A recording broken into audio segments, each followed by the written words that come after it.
मला अतिशय आनंद आहे की वक्फ सुधारणा जे बिल आहे ते आता लोकसभेमध्ये मांडण्यात आलेलं आहे, त्याची चर्चा चाललेली आहे आणि मला विश्वास आहे की हे बिल निश्चितपणे पास होईल।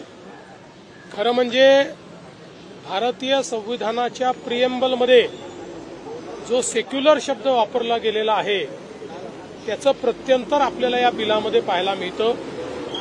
ओरिजिनल बिल जे तयार झालं होतं या ओरिजिनल कायद्यामध्ये अमर्याद अधिकार होते आणि चुकीच्या पद्धतीनं जर त्या ठिकाणी निर्णय घेतला तर त्या निर्णयाला न्यायालयात देखील जाण्याची मुभा नव्हती। आता या नवीन बिलाने ती मुभा दिलेली आहे, चुका सुधारण्याची संधी दिलेली आहे आणि विशेषतः वक्फ बोर्डामध्ये महिलांना प्रतिनिधित्व मिळालेलं आहे।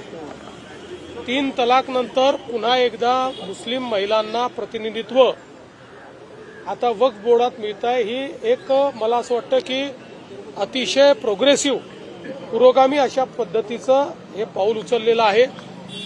कुठल्याही समाजाच्या विरोधात हे नाही, कुठल्याही प्रकारे कुठल्याही समाजाच्या धार्मिक आस्थांच्या विरोधात हे नाही, तर पूर्वी झालेल्या ज्या चुका आहेत की ज्या चुकांमुळे काही लोक त्याचा फायदा घेत होते आणि मोठ्या प्रमाणात जमिनी लाटत होते त्यांच्यावर मात्र याच्यामुळे टाच येणार आहे आणि म्हणून या बिलाचं मी स्वागतच या ठिकाणी करतो।